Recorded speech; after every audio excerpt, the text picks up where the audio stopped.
Coming up in the latest episode of Netball Unlocked, we've got a batch of signing window hot takes to come. The Netball World Youth Cup takes centre stage and there's more Aussie domination.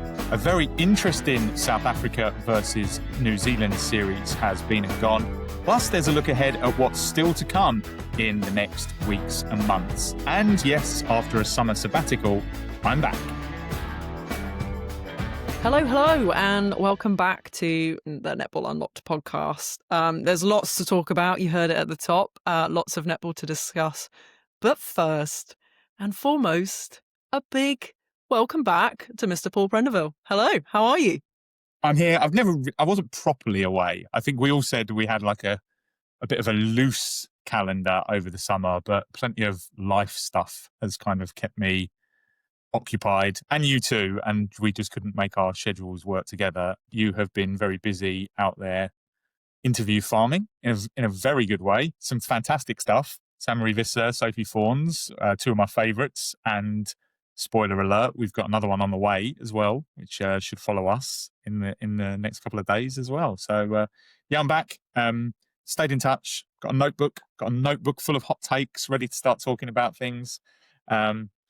And a Google Sheets form full of signing window details. So I'm good. I'm in good spirits and ready to go. I did miss a little bit of the Netball Youth World Cup, though. I watched the start of it, but was away in Arizona for work and have only just managed to catch up on the latter stages with some whistle-stop YouTube watching. But yeah, good to be back and lots to talk about, as you said, so. Gosh, did you just name drop a trip to the US, like NFL stuff, just really casually like that? It wasn't NFL. It was sort of bigger picture than that. It was just a super cool trip. I have never had Phoenix on my agenda to go to, and I went. I didn't manage to get to the baseball, which is what I was going to go to. I was going to go and watch the Diamondbacks versus the Dodgers, the Seahawks versus the Cardinals. This is from Thursday night, by the way, to Sunday. This is what was going on in Phoenix. Seattle Seahawks versus the Arizona Cardinals. The Phoenix Mercury versus the Minnesota Lynx in WNBA semifinals. Arizona State University versus the TCU Horned Frogs. Now, my takeaway from that is let's get some better nicknames in netball, because it was the Sun Devils against the Horned Frogs at Arizona State University.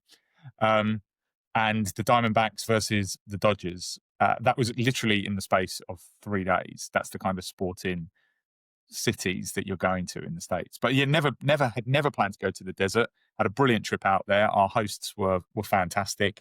And yeah, really cool trip. Did you see some flag football? Is that right? I didn't see some flag football. I did speak to some people about flag football at ASU. Abbreviations now. That's how we work. But yeah, I spoke to them. I had a fantastic tour of their facilities, which are just off the charts for like student athletes. It's unbelievable. I know both you and I work in and with American sports, but I have never seen anything like that. I watch a lot of college sport, and obviously we've spoken a few times at how we think netball can learn a lot from like the WNBA and things like that. But to literally see it, like the facility, as they call it in all sort of American documentaries, it was pretty mind-blowing. It is really special. Yeah. My biggest takeaway is if you played any sport to a pretty decent level in this country, why would you not explore your options to go over there? Because of and anywhere in the States, right? Division 1, Division 2, Division 3. There's so many colleges out there, more than 300.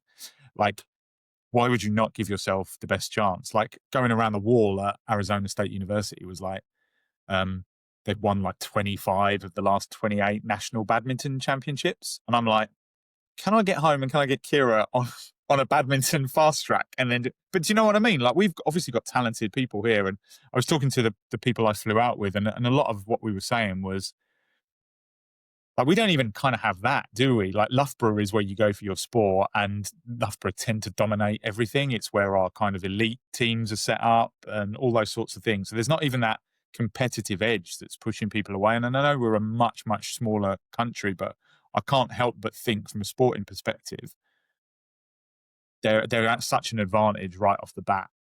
Obviously, NIL has changed a lot of that, but, you know, probably rightly so, because college sport brings in so much money. But yeah, brilliant 4 days, fantastic, and can highly recommend Phoenix if you fancy a weekend away. Long weekend away. It's a long way to fly. So the reason I wanted to mention flag football is because I've been watching it a lot recently, and I just think, bloody hell, netballers would be really good at this sport. Yeah, yeah. Just the taking of the ball in the air, the agility, the front cut, the back cut, catching. There's so much about it that's actually so netball coded. And when I Yes, was watching it 100%. earlier this year in China, I was like, can see Fumi Fudoji being really good at this. Even the rushing at the start, it's like basically like a 3-foot mark, and you would Yeah. be netballers would be all over that. Because I was talking to them obviously about the UK and British sporting opportunities. And I said, some of our sports aren't necessarily university sports. I mentioned netball, of course I did. I mentioned cricket, um, and I was kind of trying to get the concept of like transferable skills, and they were like, our recruiters are hugely into transferable skills. So people who can run fast, or people who are really tall with long limbs, getting into rowing programs, and like I was just like, oh, I was blown away, genuinely blown away. Anyway, before this becomes the Rest is America podcast or something like that. Yeah. Sporting wise, let's keep it there. Sporting wise, and maybe the bar scene, but I won't go into details about that. Excellent, Paul. But we have so much to talk about. We And do. you Yeah, actually yeah. have stuff to catch up on, some of your hot takes that need to be shared, because the last time we actually did an episode like this, it was Kerry Armand that was with us. Great to have Yes, you and Kerry. She's Kerry. a friend of the podcast, I think is the expression. And we really did get into what we had then as signings, because it actually wasn't fully complete at the time. But we now have our teams, we have our We players. do.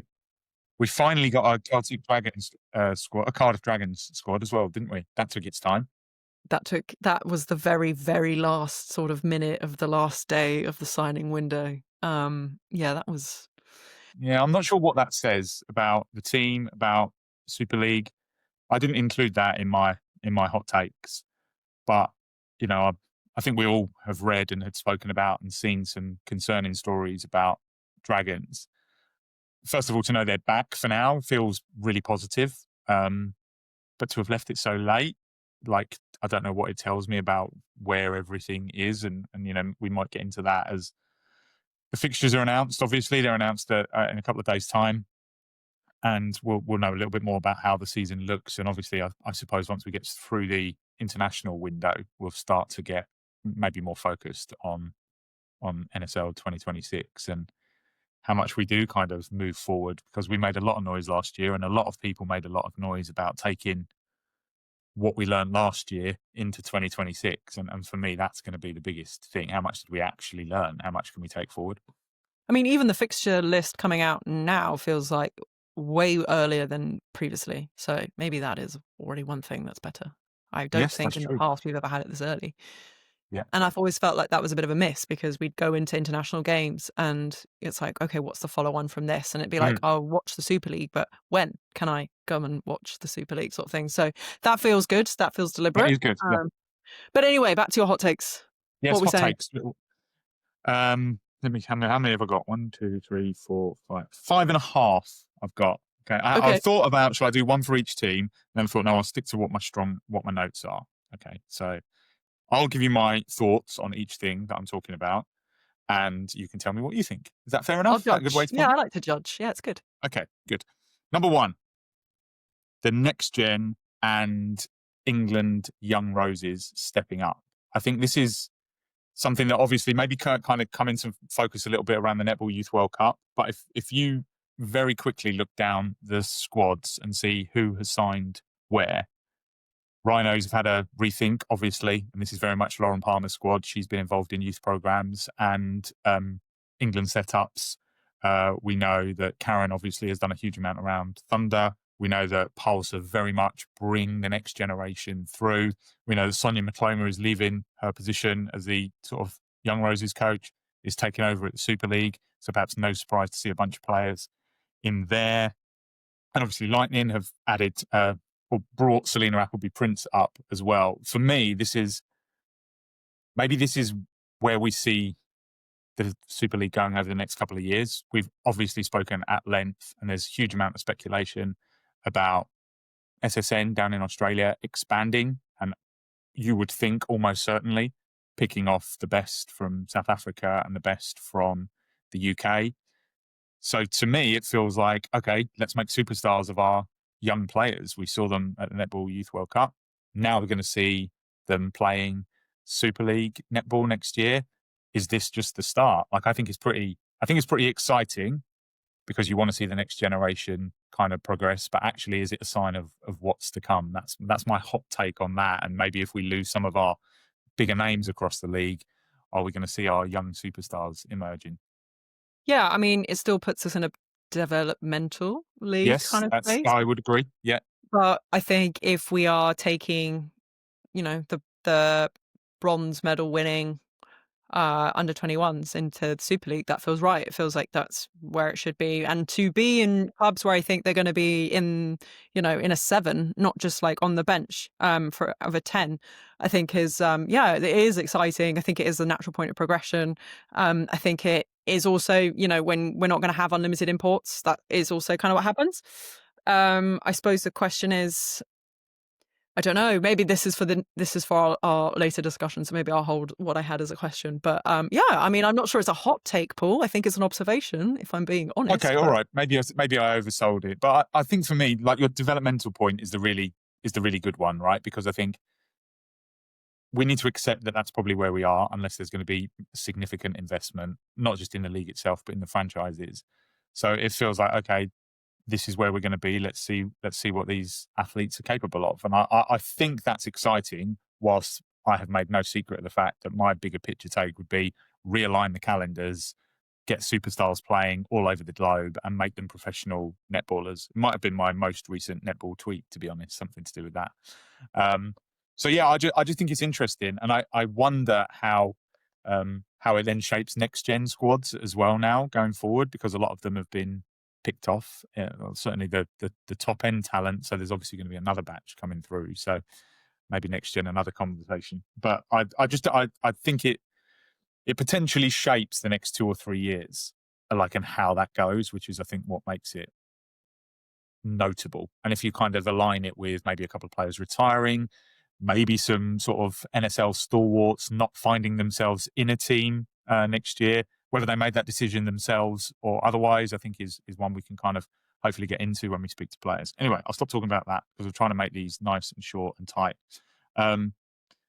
Next one is the strong getting stronger. I think is a really good thing because we want that top level to be super competitive. And I think the very obvious place to start with this are the champions, Pulse, who managed to keep everyone pretty much intact, bar Nicole Breet. She's been replaced, obviously, and still brings that element of kind of mystery to goal attack. And I think that's probably a good thing. But you would anticipate that a squad that's been together now for 4 or 5 years has been champions, will continue to get stronger. Liv Sheen and Fumi Fedoju stay, which is obviously great. And then Gracie Smith, Tyler Raw, Sophie Kelly, all one more year in the program, which I think is a super good thing. And then you look at Thunder, who obviously were decimated by injuries last year, pretty much kept everybody intact and made super exciting additions at their attack end, which I think they would probably admit was all over the place last year, mainly because of injuries and selection and trying to keep everybody fit. So those two teams getting incredibly stronger. That's what I think. I think for 2 different ways. Thunder maybe, I don't want to use the word weakness because that's not fair, beefed up big time in attack. And Pulse, who we have all said for a long time, a really good model of how you build something, develop it and grow it, have kind of kept that intact and maybe have their 3 or 4 year sweet spot, right? And I would then tie Lightning into that, who I think are coming out of the end of their sweet spot and haven't done as much to keep themselves strong. I think Lightning are maybe 4 or 5 years further up the food chain or further along the timeline than Pulse. And I feel like a refresh might have been a good thing for them, which is hard to say because Loughborough will go and do what they always do: start slowly, get stronger, and be in the final. Like that's what will happen. But to me, it feels like the 2 best teams in the league, Thunder and Pulse, have got stronger in slightly different ways. Not a So, hot take again. yeah, not a hot take, but interesting. So what do you make of Jess Shaw joining Lightning then? Yeah, so this was kind of, if I was going to go into number 6, I kind of had this. I was like, I'm not sure what it does for Lightning, and this is literally doesn't. It's not a reflection on Jess, because Jess is a great player and a Super League kind of stalwart. But nominally, she's a wing attack. Hannah Joseph is probably the most kind of one of the more consistent wing attacks in the league. Is there a chance they might play Jess Shaw as a change up centre a little bit more, having lost Bella Bayliss? I just don't know what it does to improve Lightning, and I think the other two teams have significantly kind of strengthened themselves. As I say, whether it's Pulsing doubling down with what they've got, or if it's with Thunder addressing where their weak point was last year. I would say Kamahero Maseko, who we just saw, Yes, is very exciting. she looks like Very, a I feel, huge leap. sorry, I was going to say, No, no, really no. fits into, I think, that Pulse brand that Sam Yeah, Bird sort of gets to, about being really exciting in attack. And she is like very, like, the ball speed, the potential ball speed that could come out of London Pulse with her in there when it fires, because I think the question of how and for how long can it fire, I think that's going to be, for me, like the question mark over London Pulse. But it could be unbelievable.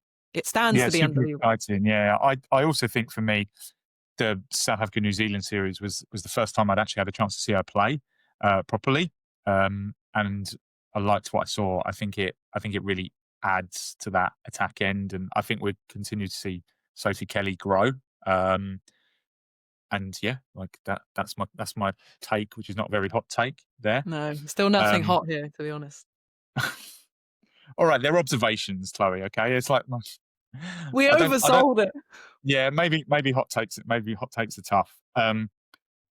Rhinos, like Lauren Palmer stamp all over this squad, which is wicked to see, because I think what was really unfair last year is Lauren and Rhinos, and everyone was very understanding of the situation. It wasn't her team. It wasn't what she wanted from her team. It weren't the players she wanted to put together. It wasn't anything like that. So to have gone out and brought in 7 new signings, like pretty much across the court, only one at the attack end, Paige Reed, but Paige Reed paired with Joyce and Vula gives them a real kind of purpose at their attack end.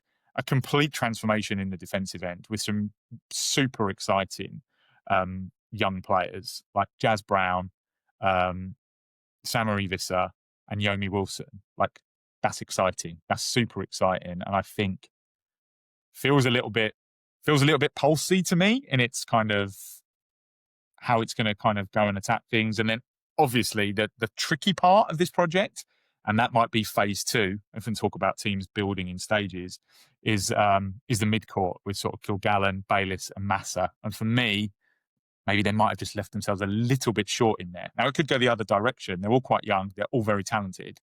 And it could absolutely work, and it could kind of really get things moving. But maybe they've just left themselves a little bit short. And I get it. They had to rebuild their defensive end, and they probably wanted someone who they could pair with Joyce Mavula on a slightly more consistent basis, and alongside Harriet Jones, give them a consistency in that circle, however that ends up looking. But I think Rhinos look good. And if you want a hot take, here's my hot take. I think Rhinos, on paper at least, have leapfrogged Forest. That is a hot And take. Panthers. There it is. So that's what I think. I think they've done really good work. Now, Premier League football, cricket, whatever, teams are never judged on paper, but I think there's a lot of good work done there. And I think that's testament to Rhinos and the programme, because there's been a lot of change, not always because they have wanted change. Change has kind of come to them. But I think this gives them year 2 of a really dynamic young coach and a couple of really sort of stalwart players in there, if you kind of count Cassie Howard and Joyce and Vula, who are really good pillars to sort of have in your team as people, not just players. And I think we might see a big leap. There you go. There's a hot take for you. I think the hot part of that take we'll circle back to. I just want to add my little 2 cents in here. It's like, certainly there's going to be, you would imagine with Rhinos, that question of oversupplying the front end, I don't Yeah. think is a question here. So it is, I think, I agree with you. It's about the route to goal. It's about getting it into the hands of Joyce, because once the ball's in the hands of Joyce Mavula, it's very safe. So, but yes, let's go back to this. Better than Nottingham Forest. Wow. Well, so my Forest take is maybe not so much an issue with Forest, who I think have done a really good job of keeping themselves intact and obviously grew as the season went on last year. I just think like their two new arrivals are not arrivals that I feel will have a really significant impact. I feel like Anya is probably a little bit further along in her development than we saw from Freya Henshaw, but I'm not sure how that drastically changes what they do at the attack end. And obviously, in defence, Anna Retief is a really good signing, but again, like I wouldn't have had their sort of defensive end as the area that I would have focused on to kind of improve. But they are in year two, like so it will be good to see how much they've learned from year one and brought themselves forward. So that's Okay, why just counterclaim on then, paper. Go just on. for the. I would say Anya Williams is a goal attack and goal shooter, so you've Yep. got optionality there. She's about to go into the Yes. Roses camp because she'll Yes. just go. So that's, He's also I my guess, daughter's exciting. favourite netballer, by the way. So There we go. And then I think Ane Retief is another one that can do goalkeeper and goal defence, because there is some sort of Jada Pekova in the Super League context feels very just as a goalkeeper, which I think yeah, is that's fair. I true. think Yeah. she's very good there. At least you've got a slide, so you've got options now that you can rotate in your back end. So I think as a reinforcer, I think she's quite a good choice. But I agree. I think with what I feel like you're saying is like the mid court maybe could have done with some extra added detail. But I think on the list, I think those two were the weak spots in Forest. So I think those additions make sense. But anyway, They carry do on make with your hot takes. no. They do make sense. Like they do make sense. It's whether, and maybe we all have elevated expectations of Forest, but they didn't make the top four last year. Like so, maybe it needed to be just a bigger stride forward. That's why. That's what I think. And again, this is all on paper, right? We could rip this all up like in 6-7 months' time when the season starts, and I'll be proven wrong. It's all right. You're allowed an opinion poll. That's why I put a mic in front of you. It's okay. Well, and that's also why I asked you to judge my opinions, right? Like that's the point. That's the point of going back and forth. That's why we Indeed. started this. That's why we started this whole project. And my final point is, I don't. I think the champion comes from, and this is not a hot take, from the three usual suspects. I don't think anyone has really done enough to significantly close the gap on the three teams. I made my point on sort of Thunder and Pulse at the start. I think Lightning will do what Lightning do. They're still really strong, but like I just feel that maybe they're a little bit short of like maybe the star quality that Pulse and Thunder have. And I suppose as someone who wants to see the league grow, I'd maybe like to have seen a little bit more star quality across the board. But I understand where we are from a signings window. I understand there are difficulties. And I think ultimately it just shows where we find ourselves. We obviously lost El Murray, who's gone out to Australia. We have managed to keep sort of Lois Pearson, Fumi Fadoju, Liv Sheen, whoever kind of we want to put in that bracket. That's a good thing. And we've brought in Elle Cardwell's back, Sophie Fawn's back. Sorry, not back. She's come over. Rowling stayed. So there's enough kind of around here to think, okay, but are we still at 0.1 rather than 0.2? And I kind of think we are, which is a little bit disappointing, but perhaps understandable. No, I don't think I'm going to argue too much with your hot take there. I do think London Mavericks we haven't touched on at all. Yeah, I didn't touch on Mavericks actually. Yeah, Jamie Van Wyk looks like a great pickup Yeah, after she just does. watching her go in the New I Zealand think series.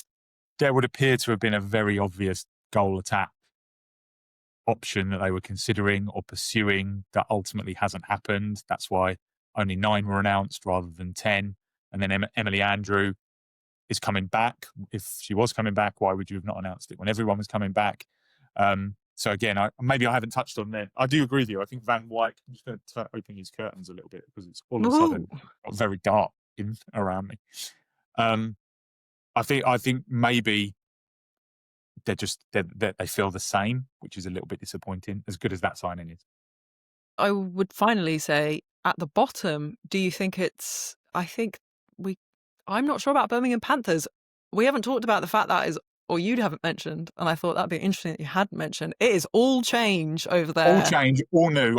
My honest answer to this is, apart from a couple of next gen players that I've seen play, I need to do some research before I start watching the Birmingham Panthers next year. That's my top line takeaway for them there. Okay, we'll maybe leave it there. Tiana Maturo, quite a big name, Yeah. New Zealander sneaking in there, but it definitely something happened at Panthers, didn't it? Yes, 100%. There was we'll call that an exodus, I believe. I think the news hound in me, and you, Chloe, I think that's one of the stories and kind of developments we want to get into this year. How that wholesale change has happened, maybe from the top down, and why it happened. Yep, for sure. Okay, there well, all right. I'm sorry to disappoint you that they weren't hot takes. there was a couple in there. I think you could pull it out. There's a couple of all right. The end. I'll improve. Right. Well, okay. Next chapter. It's a goodie. It's the Netball World Youth Cup. Just wrapped up at the weekend. Just been. You said you caught the early stages, catching up on the latter stages. Just as a vibe check, let's say, what did you think of the event as a whole? We'll get into the netball, but what do you think of the event as a whole? Because I know you and I have feelings about, because of our American sports palette, what could be done with hot, fresh talent. I wonder what you're thinking about that event as a whole. I didn't think there was enough made of it. I thought it was very difficult to find as well. Like, just on YouTube or in different places, it just, like, the list, this is going to sound really basic, but when you first got to the list of like the games on the video section, it was like they'd been added in reverse order. So you had to click the thing to flip it all the way around. And then it was either in one order, like from earliest to latest, with the final still like 10 days away. And this is really pedantic. This is someone who deals in content, right? So I will notice things more like this more. I couldn't find it. I was hugely disappointed that there didn't seem to be like some sort of packaging, even around the start or the end of the day. Like, just felt like a missed opportunity. And maybe I wasn't over everybody's socials. Maybe there was a slightly missed opportunity from some of the teams and nations to do a little bit more, like a little bit behind the scenes. But again, I suppose this comes from a place where I think these guys are the stars of the future. Like, this is the next tier of competition behind the World Youth Cup and the Commonwealth Games, right? Like, on a global scale, we could talk about series, but on a global scale, this is probably your third tier event, I would argue. And it didn't feel like it. That was my overriding impression of it. And also from an admin point of view, the whole Sri Lanka-Zambia situation. Now, I know Gibraltar is not an easy place to get to, but this tournament didn't just crop up last week. This tournament's been in place for a very long time. There is a world governing body who, in theory, should be in place to prevent stuff like that happening. And in the end, they just weren't there at all. So, and we've not really had what I would consider a acceptable explanation for why that happened. So yes, we saw some good stuff. I thought England, New Zealand, Australia, and South Africa, as we expected, sort of made up the final four. But actually beyond that, I thought Malawi, the Cook Islands, and Scotland showed some really kind of impressive progress. And I think that should be championed. And yeah, the Aussies won again. Of course they did. But I think there was a lot to like from the, maybe this sums up our sport sometimes. There was a lot to like from the players and on the court, but off the court perhaps left a little bit to be desired. Yeah, I asked myself the question of if you're not deep in netball, I think as we are, would you have known it was going on? Yes. And I think like you, because we work in content, there are just things that are just fundamental. Like, why is there not a graphic after every game with the result? Yeah. Why do I have to wait to the end of the day to get a page of graphic? Like, Why are there no stats? Oh my God, Chloe, are you talking about stats again? Yes, here I am talking about stats again, because how are we making arguments for these players, telling everybody we should be paying attention to them when we don't have evidence to do that? Because we've just conceded here that it was difficult to follow. Yeah. Don't make it difficult to follow. Or if it is Yep. difficult to follow, serve it up to me on a golden platter and make it really obvious.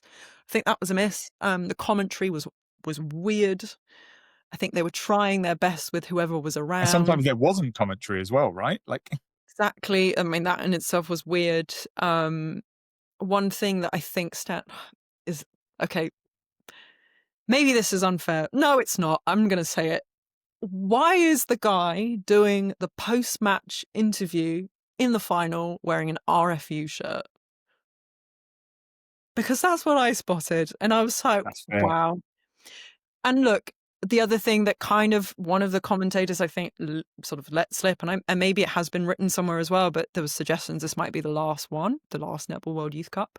We did wait 7 years for this, in terms of back to your point of how can World Netball not get their players into the country that they're supposed to be playing in. So 7 years in waiting for this. It felt really... It's like, oh, is it a question of budget? Okay, but why do we have a theme song for this event if there's no budget? Like, that to me was another thing. Like, the math isn't mathing on that one. So, yeah, I was a bit disappointed. I thought the photography was not great as well from some of the images. Like, this is the moment. This is the platform. And when you look at squads gone past and you look at the players that are now in the top teams, the conversion rate is insane. So we are talking. These are the next generation of superstars, right? That's the point. Yes. Yeah. So, look, and I think there were fans there. People did go out and turn up, and that was the other thing, I think, from a broader point about how netball is covered and how we can get people into it. We have to sell the experience of going to netball. And one of the best things I experienced at Cape Town for the Netball World Cup was the enthusiasm and the fans of, like, all these teams that had flown across half the world to be there, singing, flags, dancing. That to me wasn't sold either, and you couldn't tell from the footage. If people were watching, they were entertained. You could have been anywhere, couldn't you? You could have been Right. That could have been taking place anyway. Exactly. So it just feels like when you're looking at Wimbledon coverage, or, you know, when we're not even always focusing on tennis, or like some of the Women's Rugby World Cup stuff that was the side shoulder content that was going on. Like, I know this is not the big event, but there are lots of little things that actually creatively a good media team would have perhaps come up with, or you'd like to imagine. So even the post-match stuff, the videos that appeared, it was very stagnant, disappointing, I think, as a whole. But that's maybe on the vibe of the event. The actual netball, the Aussies did win again. My word, that Graham circle in the second half of the final was just unbelievable. That, like, Australia were a different type of gravy, and we knew that there would be, because there are SSM players in there, and if they're not in SSM, they're in the wings. So and Kathy Fellows, unbelievable coach, San Marie Vista, came on and spoke about her as well. But it was so polished, and we can say the Australian pathways look good. That will be said. And also actually props to South Africa, because that was their best ever finish at Netball. Yeah, definitely. What do you make of England, Paul? Yeah, I think, I think we'd have probably all suggested third was their most likely spot, but I think then maybe depending on how the draw might have fallen, there's always a chance that you maybe get a better chance against a New Zealand than an Australia. So they will perhaps feel that was a missed opportunity, perhaps. I need to watch the games back in proper, because I got back late on Sunday night and I was working on Monday. So, like, I've had them on in the background today. So I feel like I need to digest them a little bit more. I think a lot of talent, a lot of chopping and changing early, which is understandable, right? Because the games come thick and fast. I get that. But I'm not entirely convinced that put us in the best position for our sort of semi-final, final, the rest of it, if whatever might have happened. So I think perhaps we left ourselves maybe a little bit short, and we were obviously one game less than a lot of teams because of the first game being not being able to take place. So yeah, I feel like probably a bit, okay, that's kind of what I expected from England. It didn't transform me. That said, I thought Alana Pullen was very impressive. I enjoyed what I saw from Alana Pullen. I think our Super League players showed that they are Super League players. So I was, impressed with Izzy Phillips, really impressed with Sophie Kelly. We had a lot of attacking options and we changed them around maybe a little bit too much, but that's because they're all very talented. Like, if we consider Sophie Egburen, Anya Williams, Sophie Kelly, and then Hannah Gibson, and Hannah's perhaps is the youngest of the four, and is super talented. Her sister plays with my daughter at Ah. Swanford, so when I get to training, I will be asking Gina and Chris a little bit about how the tournament felt from the inside as well, right? Because you want to know. I'd like to know a little bit from kind of the parents and those who were out there how it was for them. Um, I just felt maybe England were a little bit didn't quite know their best seven, if it felt like, and I think maybe that probably cost us a chance to maybe go a bit closer. But I need to watch it a little bit more. As I said, I watched a lot of the early stages. Didn't watch the semi-final and final in huge detail yet. No, I think you are spot on. I don't think I would add too much to what you've just said, and I did watch it. I think we got the New Zealand. I think New Zealand could have been had actually, Yeah, but it's I think the probably personnel changes were not didn't.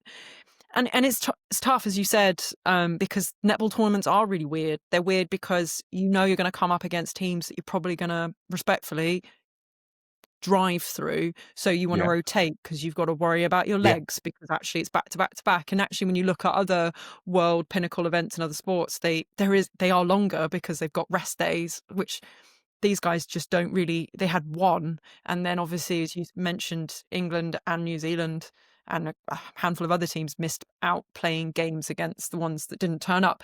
But that being said, I'm always reminded of, or I think I'll always be reminded of Stacey Marinkovic's chess in the Netball World Cup, which is, okay, I have my squad and it's about rotating, but also being deliberate about what I'm looking for and what I'm doing and what I'm building towards, and knowing when to deploy my players at the right time.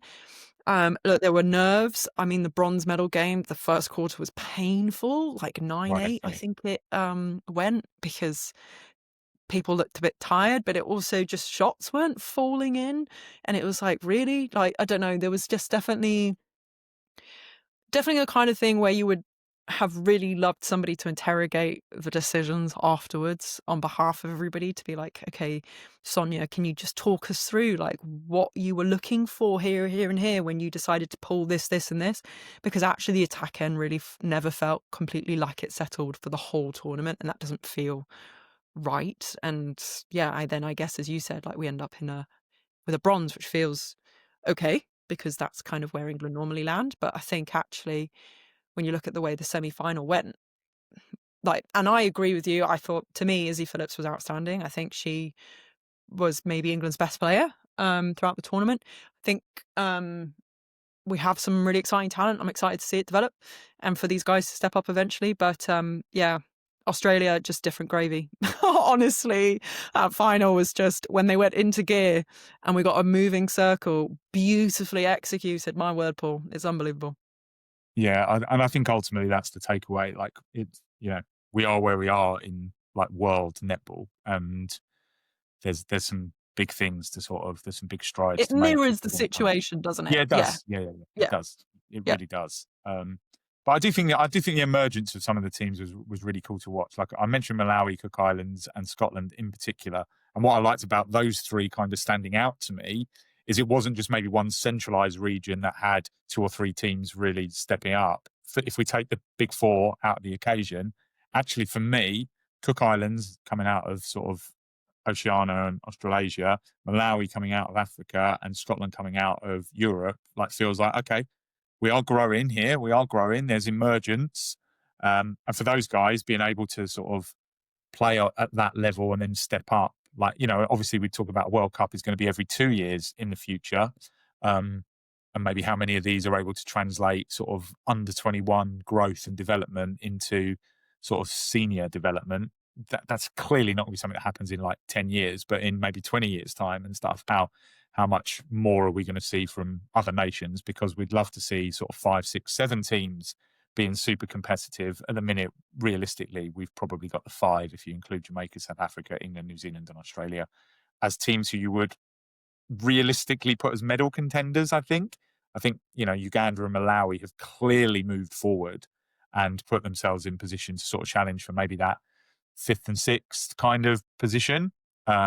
But can we get to a position where maybe one of those teams are emerging the same way South Africa have or sort of Jamaica have, but both of those teams have really proud netball traditions. For a lot of these teams, they're quite early in their netball journey. So yeah, that's to me what I think when you watch any World Cup, senior level or junior level, you want it to sort of reflect your sport in the best possible way, because this is what comes next.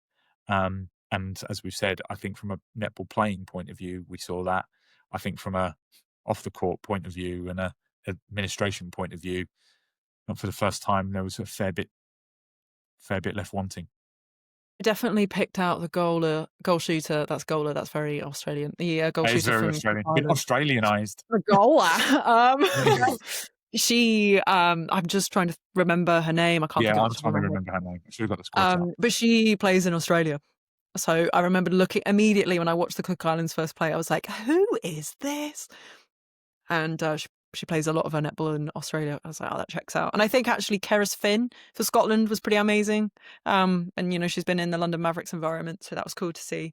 But yeah, nice little shout out, because actually, yeah, this is a World Youth Cup after all, and there was other things going on. And I think, Paul, there are players there as young as 15, so they could have another one in them, which is kind of crazy to think. And we had players that were capped playing. Amelia Walmsley will now go back to join the Ferns, which I just think is amazing too. So, and Keris Finn, she was at the World Cup in 2023. So yeah, fantastic. So that, we calling that chapter closed?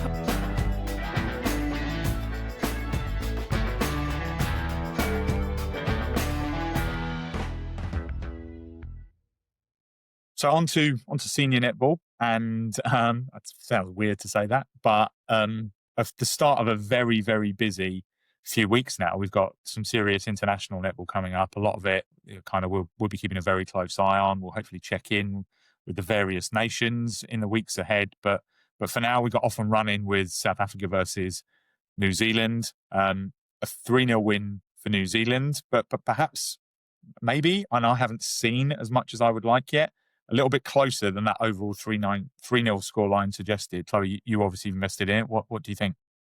Yeah, very interesting, because the first game, South Africa were just sort of blown completely out of the water.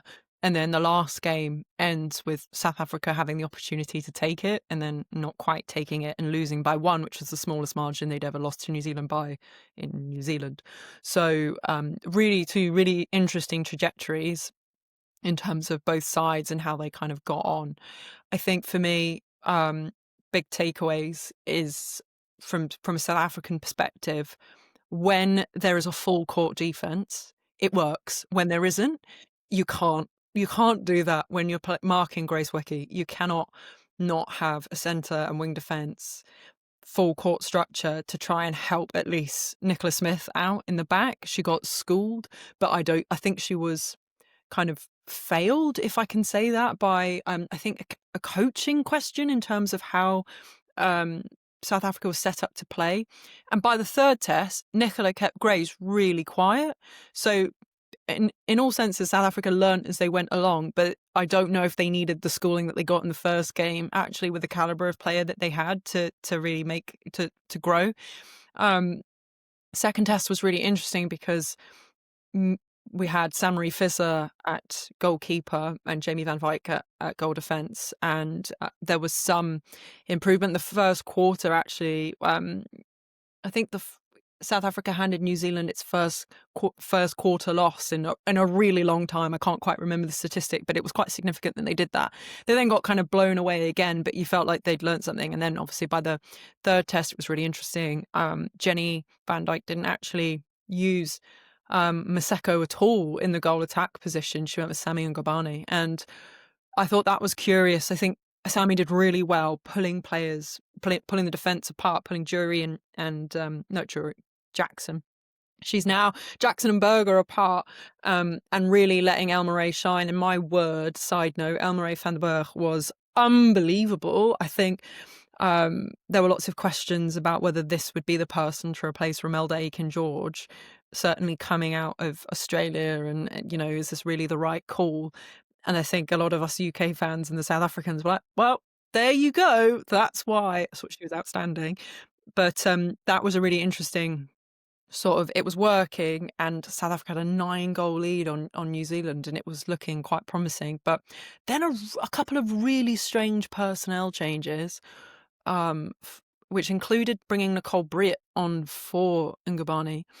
Then Nicola Smith getting suspended with the softest suspension I think I've ever seen. Like, it was mind-blowing. And then Kimiora Poi getting sent off as well. That was bizarre. Not sure about the umpiring in that final quarter. Sorry, Team White, but I think you could watch that back and be like, really? And then, a couple, and I think Ngubane, maybe her lack of experience at a top level, that naivety kind of got exposed in the end with the way that kind of happened. But the Proteas are straight on a plane to Australia, so they haven't really got time to think. They've got to move. New Zealand are possibly the busiest team in the period. They'll be going off. Well, they've got Australia, and then they've got Scotland, England. So they've got lots to kind of build on, because the way they kind of, maybe it was because of the first 60 minutes of Martina Salmon, but at goal attack, I think the goal attack question mark is certainly there for New Zealand, and what that looks like if it's not Amelia Anna-Canazio, who's unavailable, who made herself unavailable. Petitueva, unbelievable. When that ball goes into Grace, turn release, it's special. I would also say I think South Africa ball speed, when it is on, it's really, really, like, it's kind of unstoppable, and it looks really great. Interesting, the experiment with Nolene Taurua. It really didn't work, which is kind of why the first test kind of got off to the start that it did. I'd really like to see Jenny kind of bring her back in for Australia, and maybe try putting Elmarie van den Berg out at goal attack. We saw that in the Nations Cup earlier this year. It can really work, but I think Elmarie has just really set herself as like the bar so high. So I think as South African fans, lots to be excited about. Bitterly disappointing to not win, but that's a big lesson learned. I think New Zealand, interesting. I think Aussies will have been watching that being like, okay, I think we can have a couple of you. I think they're still going to be watching Grace really carefully because of last year's Con Cup. But yes, that's sort of a rundown on the netball. But Paul, the big thing that came out the back of this, obviously, was the speech from Grace off what has been a really turbulent time for Netball New Zealand. Before what happened, we knew that the Ferns had been sort of let loose to go to SSN, and then there were questions about the health of ANZ. And then just before this test series starts, Nolene Taurua and her team, so Dev Fuller and Bryony Akel, get stood down. And the comms around this has been really, I think, quite awful. Maybe pointing to a legal issue, I don't know. Lots of reports and lots of people saying reports this and who's reporting that, and there's an understanding. But the crux of it, from what I've read, seems to be that there was a camp earlier this year in Sydney. Off the back of that, a playing group led by 2 players raised some issues with the communication and the leadership. That was then investigated. Apparently, again, this is all understanding and reporting, and not something we've been able to completely verify ourselves. But then there was an investigation, and apparently Taurua and her team were not made aware that there was an investigation until they got the results of the investigation. So what we know is that Grace dedicated that win to Knowles, said thank you, said we want you back. We also know that there are a handful of senior players that have made themselves unavailable for various reasons before this all came out as well. I think it's not the place that netball in New Zealand wants to be. Pretty messy, isn't it? I think it's pretty messy. Yeah, especially with this, like, a coach that's not just like she's Dame. I should be calling her Dame Nolene Taurua. She is really well regarded as a coach in her country, but also in the world. People calling her Auntie Knowles. So what is it that's gone on? We don't know yet. And I watched a really awkward interview with Carden Berger, not quite being able to say something. So I do wonder if there's something murkier or complicated legal going on underneath. But the question now is really going forwards is, will she be back for the Con Cup, which is kind of what all of this has been in preparation for this whole year of work, and not least with the Commonwealth Games and World Cup after that. So yes, Yeah, I messy. think from my point of view, obviously I've been able to stay across like the news side of this. I didn't, as I said at the start, I didn't really catch the games. It is lots of apparentlys and alleges and reports and certain stories informed by some reporting and the rest of it. So it's very difficult to make any kind of comment on. I think the strength of opinion that came out from former New Zealand players, sort of while this was brewing, was felt significant, but obviously we don't know how significant until some sort of decision is made one way or the other. Um, yeah, I agree with you. I don't think comms has been great, and there might be a reason for that. I think you and I have been quite critical of comms and how sort of netball kind of people speak sometimes, like in terms of issues being looked at and kind of communication with the wider netball community, which is obviously so massive. But in this case, if there is something being investigated and the rest of it, then it's fine to keep quiet until the results of that investigation are made clear. Now, that doesn't mean we all have to know what happened, but the results have to be made clear. Does that mean Nolene stays? Does she go? Are certain players not going to play if she stays? But all of that is, I think, where we come from now. I outside looking in, doesn't look like we can see much change in the next couple of weeks, at least anyway, because New Zealand are over here in sort of November. They've obviously got Australia to play. It doesn't feel like we're going to see too much change. So, like, I kind of don't know where that leaves us all. Like, it feels very messy and very difficult to pick a way through, especially when you're on the other side of the world as we are, and you can't kind of do what we would like to do, which would be some proper reporting and kind of digging into it. I think there's been some good stuff out there that I've read, but again, it's informed reporting, so I don't know whether it's what other direction it goes. Yeah, I think there was something again that I read today that seemed to suggest that they were going to Netball New Zealand and Nolene Taurua were going to meet today, Tuesday. So we'll wait and see. But as you said, like for now, we know that Yvette McCall's and Jury and Liana Leota sort of stepped in. Grace thanked them, and I think actually Paul, the character of Grace Wecky in the last year We to can say have that, can't we? Yeah. yeah is quite amazing to have sort of defied the ruling, gone to Australia, got to top four, got to a semi-final, has come back and was a captain in that game, and then sort of took the mic and said that Helen Housby sort of did a post like, the woman you are. It's just netball needs those Yeah. kind of characters sometimes because of the lack of comms and transparency and issues like that. And when you hear it like that, you know that it's still a very passionate topic, and there obviously are still moving parts going on. So yeah, we don't know what that looks like, but before these, New Zealand play their next series, South Africa will play Australia first. So both Australia and New Zealand will have had South Africa as a warm up before their great meeting, the Constellation Cup, which is always blockbuster netball when it does meet anyway. So yeah, lots to look forward to, I think. I mean, I've And got a lot to look forward to, haven't we? Right, in the next few weeks, there's a yeah, lot of like international netball. We are proper in the meat of international season now. love it. December is England, Jamaica, the Horizon series, which I think is always really interesting to see how that one goes, because we don't ever get to see that much of Jamaica. So to get sort of 4 goes at it is quite cool, and for the rest of the world to watch as well. And I don't know. I think there could be something in the new year, but normally there is. So I don't know if there's still even more to come after that. But I guess we'll wait and Yeah, see. there's usually something late January-ish time, isn't there? Kind of give or take, like a bit of a Yeah, or early prelude. January.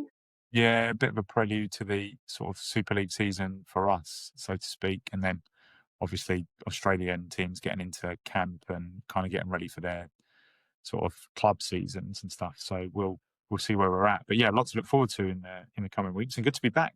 That's I'm going to say So that. good to have you back. And you teased an interview that we've got coming up. I So did. that'll come out soon, everyone. You going to tell anyone who's stuck around with us for the hour who it is, or are they going to wait? If you made it past the Arizona chat, well done. Sorry. No, you know what? It's going to be a surprise. I'm going to hold it back. Yeah, very good. I like it. Best way. Yeah. Okay, I think that's it. I don't think we've got too much else to catch up on. We've kind of spun through everything that's happened. Anything more from you, Chloe? No, just to thank everybody for staying with us and for the reaction to the last two interviews have been really great. So really appreciated that, especially as the off season is a little bit more sporadic and we've been living lives that have been lifing, I think is the verb. Yeah. So thank you for sticking with us. There is more to come, and always a pleasure, Paul. Always a pleasure. We're planning to be busy over the next few weeks. So, yeah, keep it with us. And as Chloe says, thank you. And keep the ratings, keep the likes, keep the subscriptions coming. And there'll be more to come.